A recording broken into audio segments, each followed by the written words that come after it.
90% வந்துருச்சு. நல்லா இருக்கு. ஆரம்பிக்கிறேன். இப்போ விளம்பரம் கொடுத்துருவோம். 10 டேஸ்க்கு பாரு. சட்டமன்ற தேர்தல், நாடாளுமன்ற தேர்தல் நம்ம ஒரு கட்சி ஒருங்கிணைக்க போறோம்னு சொல்லி ஒரு சுற்றுப்பயணம் மேற்கொண்டோம். ஆனா அடுத்தபடியா இப்பவும் ஒரு சுற்றுப்பயணம் மேற்கொள்ள போறோம். இது பயனளிக்கும் நினைக்கிறீங்களா? நிச்சயமா ஒரு பெரிய உற்சாகத்தை கொடுத்துருக்கு.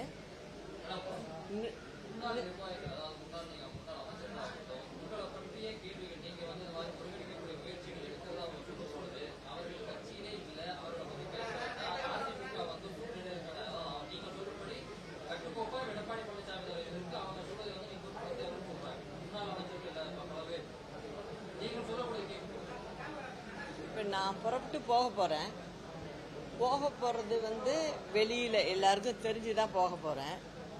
அப்போ நீங்க பார்த்து தெரிஞ்சுக்கலாம்.